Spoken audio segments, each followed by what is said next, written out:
Grab Them by the Pod with Kevin and Jesse, now a part of the Ace Podcast Network.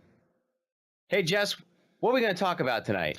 Well, we were going to start off by talking about Jon Ossoff. We talked about him a few weeks ago. This is the race in Georgia 6, where there are 18 candidates, 11 of them Republicans. Jon Ossoff is actually a Democrat. This was actually Tom Price's district before he became the head of the HHS. We were going to talk about this because it's a big deal. This would be a Democrat winning in a long-held Republican seat. The only problem is they're still counting the votes. We mentioned back a few weeks ago that this is one of the situations where if a candidate gets more than 50% of the vote, they're congressmen. If they get less, then the top two vote getters go to a runoff. So it's a difference between a majority and a plurality. Exactly. And, this is kind of one of the oddities of the electoral process in a democracy when you have this many candidates, and it's not something we often see.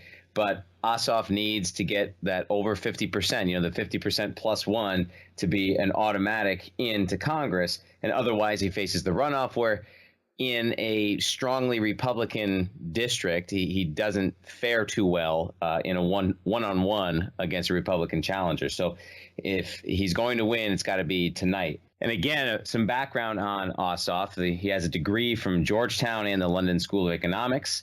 He currently is the head of a company called Insight TWI, producing documentaries that expose corruption and crime. And he also is a former congressional staffer for the likes of Georgia Congressman Hank Johnson and John Lewis. So he has some background in politics, despite Donald Trump's tweets earlier today stating otherwise. Now, whether he wins Senate or not, I guess the good news for him is that the person who's going to come in second place, it's a woman, I think her last name is Handel. It could be Handel if they want to get special. I should probably have looked into that. Out of anybody who could have come in second place of the close contenders, he does the best against her. So even though it's not preferable to be in a runoff race and it would not look good for him, it's the best scenario that you could. So when we looked a few minutes ago, it's now about 10 o'clock on the East Coast. He was up literally 50.1%, which is the exact number he needs to win, that or more. So we'll check in later on the show. Trump has been all about this, and you know that if the Republicans win, it's all going to be because of Trump, and if the Democrats win, then it's going to be because those Georgia Republicans just couldn't get their act together. This morning, he woke up and tweeted that Democrat Jon Ossoff would be a disaster for Congress, very weak on crime and illegal immigration, bad for jobs, and wants higher taxes. Say no. And then he urged Republicans to go out and vote today. Ossoff will raise your taxes. He's bad on the Second Amendment. It's funny, he has all these things that he says about Jon Ossoff, but he's never held political office before, so he doesn't necessarily have any firm stances on things. I mean, maybe these are just some of the campaign promises he made, although something tells me that Jon Ossoff did not say during the campaign, vote for me, I'm going to raise your taxes.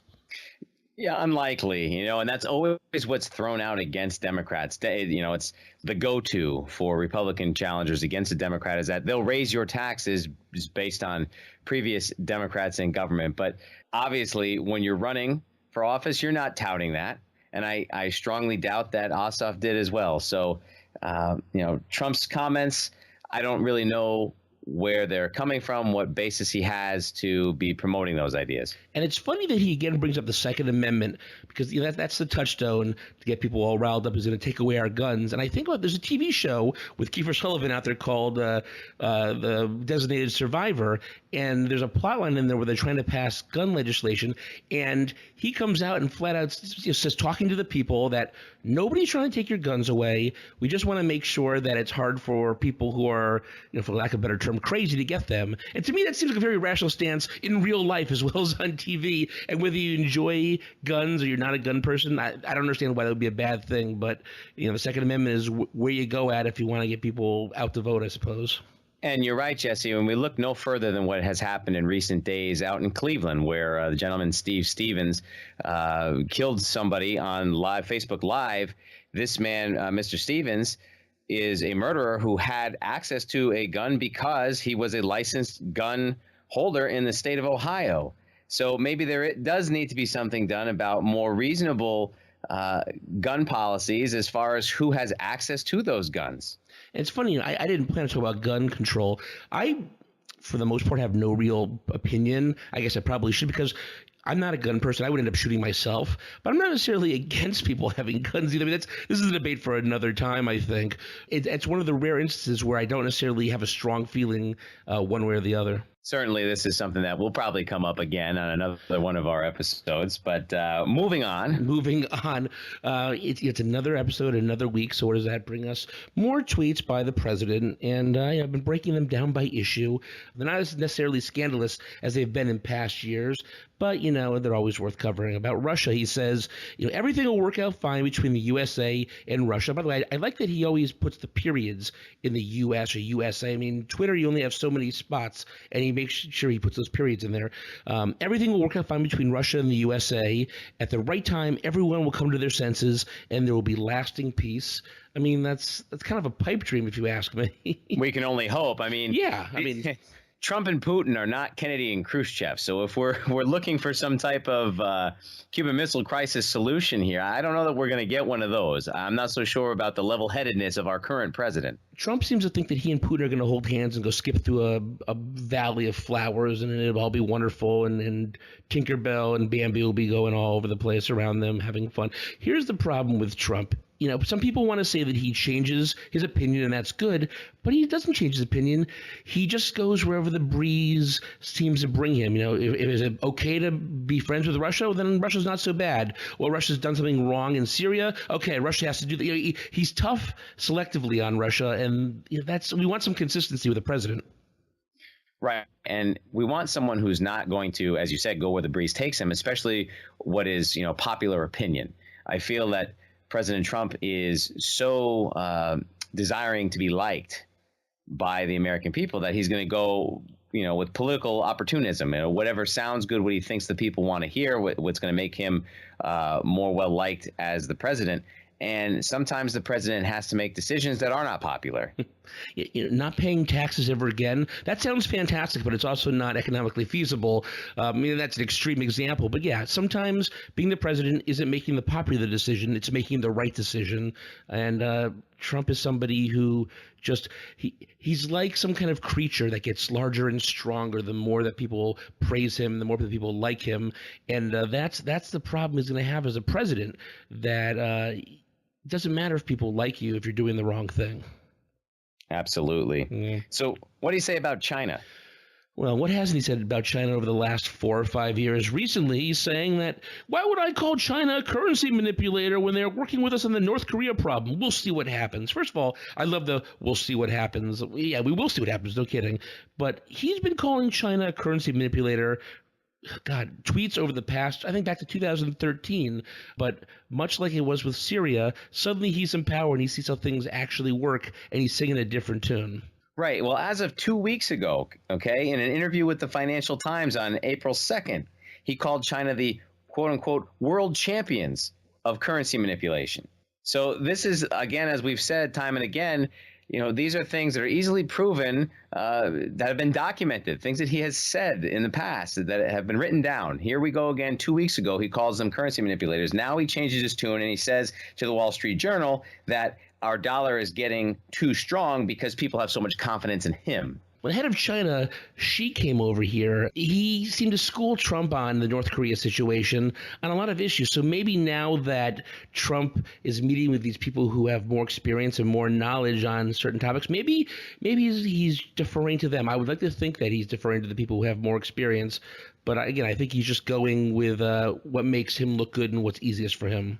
Seems to be the way for President Trump. In the middle of all these tweets, he did say Happy Easter. That's I put that out in the rundown because, I guess it is nice, although it's odd to see him going on these diatribes and then going, oh, by the way, Happy Easter, everybody. And no happy Passover exactly, for Jared Kushner and Ivanka? Come on, where's that happy Passover? It's funny with having a daughter and a son-in-law who are Jewish, you think he'd put those things out there, but oh well. He's got other things on his mind, like the election. He had to tweet out right after that, I did what was almost an impossible thing to do for a Republican easily really won the Electoral College. Now, tax returns are brought up again, question mark. Now, I've had a lot of trouble actually reading that tweet, and I realized it's because he put Ann in there twice in the wrong place. But, presidents can make mistakes too. It's fine.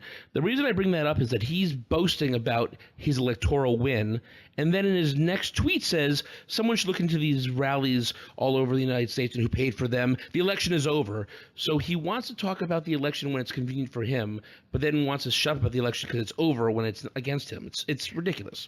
Right. When Trump looks strong because of things that happened in the election, of course he's going to tout that. And you're right. It seemed to be a little bit more difficult for the Republican to win the Electoral College. But, I would question that a little bit if you look at the circumstances, right? Certainly the Democrats have an easier time in the Northeast, on the West Coast, and that gets them a lot of electoral votes. But states like Texas and Florida traditionally go to the Republican with a high electoral vote count. And when you capitalize on the discontent in the Midwest, you've got an awful lot of Republicans there as well. And that's what carried Trump through to the day. So, perhaps his win wasn't as surprising when we look back at it as he claims. No, it wasn't actually. We all got all hopped up on what we thought was going to happen, and we didn't kind of see the forest for the trees. My main problem just is you can't bring up the election when it's beneficial to you and then complain about other people bringing up the election when it's against you. No, it's either fair game or it's not, and this is the United States, and we have freedom of speech, so it's always fair game. And then finally, we should not be surprised by this. He hits the media again and says, the fake media, and then has to say in parentheses, not the real media, as though we didn't get that from fake media, has gotten worse since the election. Every story is slanted. We have to hold them to the truth. Now, I'll agree, every story is slanted against Trump, but it's because he's bringing these stories on himself. They're still true. They're just against him because he's doing these crazy things and tweeting crazy things like this. At what point does the president realize that so many of the issues that he's facing right now, as far as the way he's perceived in the media, he's brought upon himself? It's never his fault. He'll never acknowledge that. Everybody's out to get him. He's perfect, blah, blah, blah. As long as we have this podcast, as long as we do the Trump tweet section, we're going to be seeing things like this. And it shouldn't surprise us and it shouldn't upset us anymore, but sadly it still does. I think it's going to take some time. We have 240 years worth of history of presidents who did not make a living tweeting. And now we're just getting accustomed to one who lives and dies by his Twitter account. Although the King of Jordan is now on Twitter. I saw that today. Well, so is the Pope. There's a lot of people on Twitter. I've tweeted the Pope several times. I've not heard back yet, but oh well. On to the big story from the end of last week, visitor logs. Last Friday, the Trump administration announced that they would end the Obama administration's policy of making, for the most part, all of the visitor logs available about 90 to 120 days after the visits occurred. Sean Spicer, of course, said, Obama's White House would scrub the names of visitors they didn't want released. And that was basically for personal visits or things that had to do with national security. Not a huge deal. Trump is following the same policy that every administration from the beginning of time used, blah, blah, blah, blah, blah. Basically, he's ending something that's transparent. This is what they're known for in this administration. They take an Obama policy that is good but imperfect, and rather than fixing it, they just scrap it. They throw the baby out with the bathwater. Well, Sean Spicer claimed that, the Obama administration's having the visitor logs be produced was an attempt at transparency, an attempt in quotes, that it wasn't real transparency. But I would argue that that's better than the screw transparency that the Trump administration seems to promote, right? And President Obama did this after there was dozens of lawsuits against the previous president, George W. Bush, freedom of information lawsuits, because they were not forthcoming with who was coming to the White House. So Obama tried to throw the public a bone. Here's what's going on in the people's house, right? In the White House. Right. How much crap did he take for having people like Jay-Z and Beyonce go to the White House? I was probably one of the people who was out there going, why the hell are they meeting with Obama? But we knew they were there because of the visitor logs. Right. According to The Hill's Jonathan Easley, the Trump administration is said to be following the law of the Presidential Records Act and Federal Records Act. But, I would rather, and I feel like I can sleep a little bit easier at night knowing what's going on there. And if certain names do get scrubbed from the records because of national security interests, that's okay with me, because I would rather have the protection knowing that our country is safer, that we're not giving away every card in our hand. But, this goes back to the 1978 Presidential Records Act, which was an attempt to have the freedom of information and be put into the public record. We were coming off of the Watergate scandal at that time, where Lord knows what was happening in the White House, and all kinds of information was being scrubbed or deleted. So we do need to know what's going on at the White House, because as taxpayers, we are the owners. We want to know that things are being done above board. For all we know, every day he's meeting with Sergei Ilyevich or something, some Russian person, and reporting back to Putin. Yeah, again, that's hyperbole, but I'm a lobbyist and I get mad when people bash lobbyists. But he talked about draining the swamp, and we want to know if he's really draining the swamp or if he's meeting with the same people that he complained about the entire time. It's like many things when it concerns Trump. It's about the hypocrisy of everything he does, and that gets people so upset. If he didn't say the things he said to get elected, I think people would cut him a break on a lot of the stuff. Right. It's classic politician here, and yet that's exactly what he campaigned against. He campaigned as the unpolitician. He was going to come in and make major change, and we're just not seeing that. No. So that was Friday. Then going into the weekend, as we quickly approached tax day, there were protests all over the country. I think in about 200 cities is what I read, with the main message for Trump to release his tax returns. In some of the earlier tweets that we read today, Trump called these small rallies, but the people who organized it said there were 100,000 people protesting. I don't know if that's accurate, because I think both sides tend to inflate or deflate the numbers as it helps them. Wait a minute. Will Spicy produce more photos so we can compare crowd size? This was the smallest rally in this entire administration, period. Here's the problem. Spicy, or our friend Sean Spicer, says that Trump's tax returns, both old and new, are still under audit. And that's true. Presidents and VPs do automatically get audited. But it hasn't stopped its predecessors from releasing theirs. For the past 40 years, we've mentioned this previously, for the last 40 years, every single U.S. president and presidential candidate has released their tax documents. Somehow I think that Trump's going to be, quote-unquote, under audit for the next 4 to 8 years. We make a lot of comparisons between Donald Trump and Richard Nixon. And here's another one, right? The whole process of the president releasing their tax returns dates back to Richard Nixon, when in 1973 he was under audit over a controversy about his personal taxes. And he was open and forthcoming with his tax returns. And it actually led to one of his most famous lines ever, which was, people have to know whether or not their president is a crook.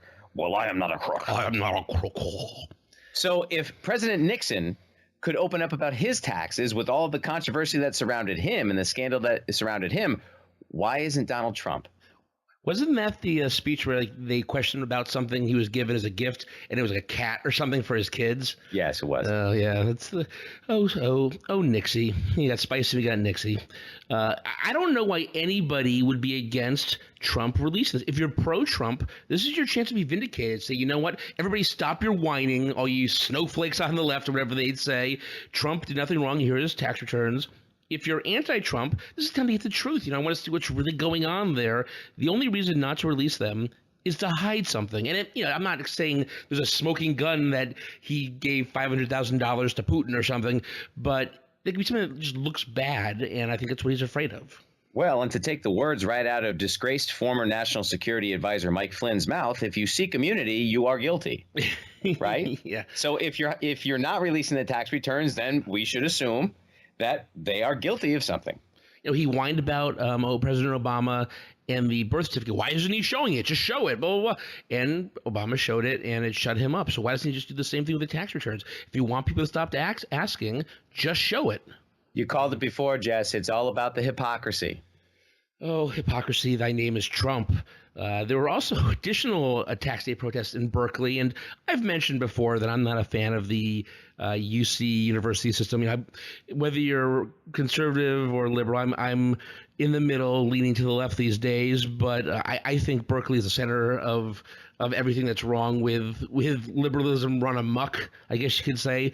But both sides, both liberal and conservative, were really having problems and really at fault, in my opinion, this weekend. On one side, you had the hard right, alt right, or even if you want to call them white supremacist protesters coming out to rally for Trump. No good's going to come of them talking. You know, I wouldn't want to listen to them, and I understand why it upsets people. Then you had another group calling themselves Antifa, which I guess stands for anti-fascist. But these are basically young anarchists who are dressed up. They look like they're the Taliban, with the all in black with their faces covered. I mean, it looks relatively scary to me as too.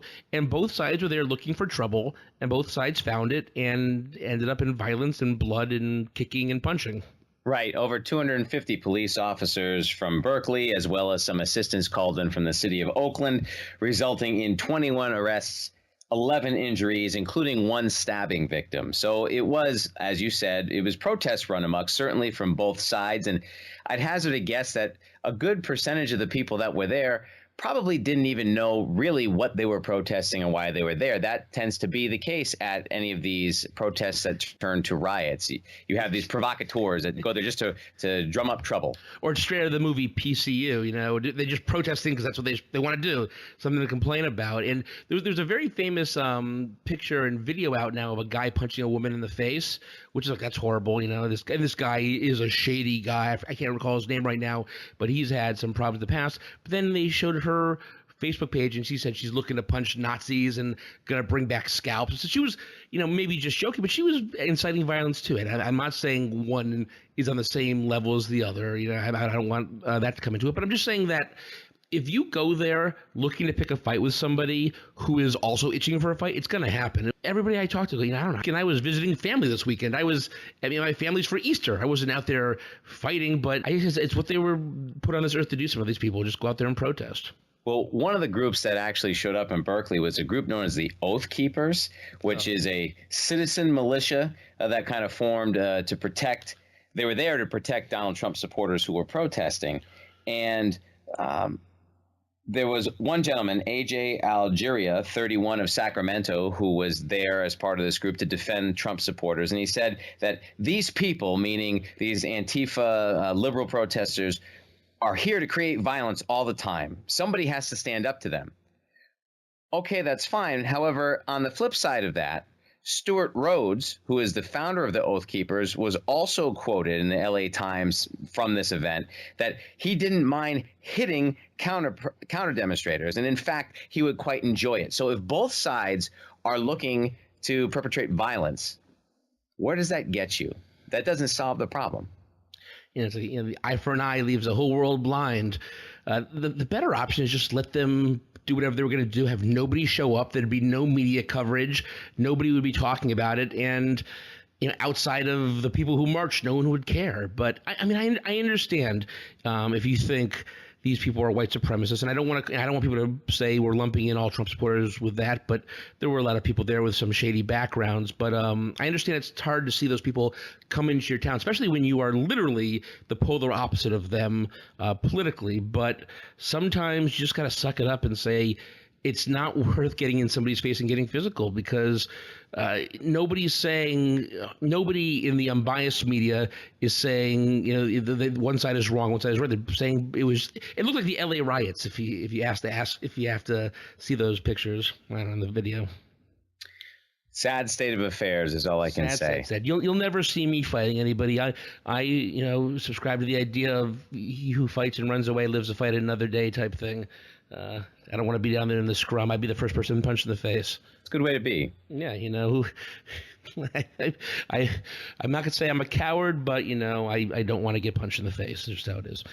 Trump's approval rating is a matter of debate this week. Trump was very excited yesterday when a new Rasmussen poll came out and had him at 50% approval. He was pointing up, he said, look, at only half the people in the country hate me. He didn't say that, but that's basically what I read when I saw that. But you have to look into Rasmussen poll. It's not really that respected anymore. 538, which around the election put out a list of all the major polling organizations and their ratings and how often they're correct. They rate Rasmussen as a C+ on accuracy, They get the races correct about 79% of the time. But if you look at the other polls that are out there running around the same time, Gallup, Marist, YouGov, Gallup, which is rated a B minus, has it 41-53 against Trump. Marist, an A, has it 39-49 against Trump. YouGov, 43-52. They were a B, so they're against Trump. And then CBS News, an A minus, 43-49 against Trump. So Trump is very big at selectively choosing which polls he looks at. The other ones are all fake if they don't like him, they'll say. But if you take all of the polls and combine them, he's still well below 50% for the approval rating. Well, hey, 50%, that's nothing to laugh at. Donald Trump should be excited. It's a good 10 to 15 percentage point jump in most of the other polls. So, congratulations. Good for you. But as you said, Rasmussen is kind of a biased polling organization. And as we know, Donald Trump only reads reports or news reports that are favorable to him. So he's not really getting a full picture. Yeah, their average error is 5.3 points, which makes sense. It would have them at about 45%. That's not totally out of line with some of the other ones. And what scares me, though, is that he's been doing all of these bombings and these warmongering things around the country recently. And if he says, if I drop a bomb and my polls go up, I'm just going to keep dropping bombs and find other places to fight. Now, I don't know if we're really there yet, but I just always assume the worst when it comes to President Trump. And maybe that's not fair, but that's the first thing that I think of. Well, and you're not wrong, because it's dangerous to have somebody that is as reactionary as Donald Trump having their finger on the trigger. And, you bring up a good point I hadn't even thought of. But, as these polls come back and he comes off a little bit more favorable after some of those actions, well, what's to stop him from saying, hey, I like being favored. I like people to like me. People seem to like me after I drop these bombs. Let's go at it again. Kind of got your Jack Handy up here. And gosh darn it, I drop bombs and people like me. We'll have to wait and see, unfortunately, to see where this goes next. I can't imagine it's going to go much higher than 50%, even some of the skewed polls. But his son was actually at it this week, too, on Twitter. The Trumps, whether it's Donald Jr., Eric, or Don Sr. I mean, Ivanka, I think, is the most reserved. They all love Twitter. And Don Jr. tweeted a picture of himself wearing this weird green shirt that says "Very Fake News." It says, "I'm going to have to buy 5,000 to 10,000 of these to pass around to our buddies in the mainstream media. In the meantime, I'll model it for them." Ha ha ha ha. If you have to give it to 10,000 people, maybe the mainstream media is the real media. I mean, this is the guy who said that Michael Cernovich should be getting the Pulitzer Prize, and he's now making fun of 10,000 mainstream media people who say his father's, for lack of a better term, an idiot. Well, I think that it's kind of, it's dangerous to have somebody as connected to the president as Don Jr. is to be this is a publicity stunt once again. And it's done to incite conspiracy theorists. It's done to rally their troops, so to speak, to get people going, to get people spreading this false information, and to get people to doubt the mainstream media that is honestly covering this White House, that is factually, fact checking and backing up their stories with evidence and fact. And so it's dangerous to have something like this happen. And I had to love the internet jumped right on him, which you can't do anything like this anymore. You should know this. Again, it doesn't matter whether you're a Democrat or Republican, the internet would just make fun of you. They started photoshopping him into real events with him calling him fake. People tweeted at him that, North Korea is threatening nuclear war. 43 million Americans live in poverty. Your dad's under FBI investigation. Cool shirt, though. Or that shirt was made in China. Donnie Jr. announces plans to buy 5,000 to 10,000 buddies. No one's surprised. So these are the things that backfire when you start sending these ridiculous photos out there. But he's been on the moon. He's been on the moon. I saw him in the boat when George Washington was crossing the river. He gets around, and then he has that sad picture from a few weeks ago with him sitting on a stump when he was a man's man out in the woods, and they went to hell on that one too for him. He should just stop tweeting out photos because it's not working out well for him. One of the last things I want to talk about this episode is Mike Pompeo and WikiLeaks. So last week, former congressman, and he's the current CIA director, stated it's time to call out WikiLeaks for what it really is, a non-state hostile intelligence service often abetted by state actors like Russia. He also called Julian Assange a narcissist and a fraud. And it's really weird because prior to this election, he praised WikiLeaks and said he loved them, thought they were great. Again, just one more example of when you're actually in the government and you're in the intelligence community, you realize just saying these stupid things don't fly anymore. Right. According to an NPR report by Richard Gonzalez last month, WikiLeaks released thousands of documents related to CIA software that makes it possible to break into smartphones, computers, and smart TVs. So as you said, once you're on the inside and you're getting this information and WikiLeaks has done something that might make your job a little harder, you're going to come down on them. Yeah, no real surprise there. I mean, of course, this upset Assange and the alt-right. And Assange had this long diatribe complaining the CIA is trying to subvert his First Amendment rights. Well, guess what? He's not American, and he doesn't live in America. He's actually an accused rapist who's hiding out in London's Ecuadorian embassy. So I don't know if our First Amendment rights necessarily cover him. I don't know how that works. Well, right, and he's dating Pam Anderson, too. Does he get conjugal visits in that Ecuadorian embassy? How does that work? I don't even know the whole. I mean, I've read the history about this, but what's up with Ecuador, man? Give this guy back. He's a scumbag. It's one of those things that he may have possibly had good intentions or done some good things to begin with, but now they're just. I was going to say partisan hacks, but they're just, I guess, nationalist hacks for certain countries. Yeah, Ecuador is just looking for its 15 minutes of fame, I guess. But, I think it's important to point out that there are limits to the First Amendment, certainly for someone who's not an American citizen, but in general, even in this country, there are limits to the First Amendment, right? You can't yell fire in a crowded theater. You can't do anything that's going to incite violence, that's going to endanger somebody else. My First Amendment rights stop where your First Amendment rights begin, okay? Where I can't assault you or threaten you with my language.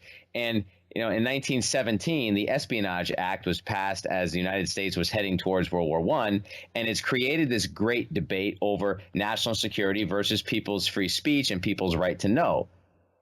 While there is a demand for information, while people do have the right to know what's going on, there are certain things that are so critical to our national security that they don't need to be put out into the public. And it's amazing if you look at how Trump handles things and how Assange handles things. It's very similar. Trump puts out these insane claims out into the world and says, I don't know, I just read it someplace. And Assange goes, I didn't break into the DNC, but I just put the stuff out there. It's not my fault. I don't shoot the messenger. And it becomes very suspect when the messenger is only sending out things that affect a certain area, a certain party. And he's trying to make himself act like he's a martyr, and he's anything but. I don't want to get hacked right now, but I would say he's a scumbag. Yeah, he's persona non grata in the United States, put it that way. By the way, if we don't have another podcast after this, it's because my computer got hacked and I need to go buy a new computer. So sorry, Julian. Shh. All right, we've come to the end of the podcast. So let me go check on Twitter here now and see how things are going with John Ossoff. Why don't you vamp for a second there, Kevin? Give us Kevin's corner while I look it up. You got it, Jess. So we mentioned tonight the violent protests that took place this week in Berkeley, California. And violence is not the solution to the ills of this country. We want diplomacy at the international level. We want to avoid war and look for peaceful solutions. We also must temper ourselves at home when dealing with our opposition. We must remember that as Americans, we are not enemies despite our ideological differences. We're simply the loyal opposition who differ in how we feel the country should be run. Agreeing to come to the middle is the true America First policy. How nice. And as always, I feel warm and fuzzy after talking to you. I'm looking up here, and all of Cobb County is in. That's one of the important counties that wasn't necessarily strong for Ossoff. It's all in, and he's currently at 50.3% of the vote. So while we're not going to be able to give you the answer by the end of this podcast, I really apologize. It's going to be a nail biter. He's going to either just barely lose or just barely win. I mean, in the end, he's going to be in the runoff regardless. But I know Ossoff and the Democrats were really hoping they just end it here and move on. So, follow our Twitter. We'll let you know what the outcome is, or you can follow Twitter yourself. I'm sure by the time you listen to us, you'll know who won. But it's Either way, this is a place that Trump won, that Tom Price won by 23 points, Romney won by a good amount. So the fact that it's this close, and the fact that Kansas was so close last week, it shows that there is a tide coming. I think people online are saying it's going to be a tidal wave, an earthquake. What's going to be the natural disaster they use to describe this? But whatever it is, it means that people aren't necessarily a fan of what's happening in this country right now. It'll be interesting to see if that carries on through to 2018. The times, they are a-changing. Indeed they are. Indeed they are. Well, it's been a pleasure to do another wonderful podcast with you, Kevin. As always. You had a great time, too. Our fans, we love you guys. As always, go to our website at www.grabthembythepod.com. You'll find the links to all of our social media and the links to all of our iTunes, Stitcher, all that fun stuff there. We hope you follow us everywhere. We hope you listen to us, and we hope to see you back next episode. Thanks so much, guys. Later.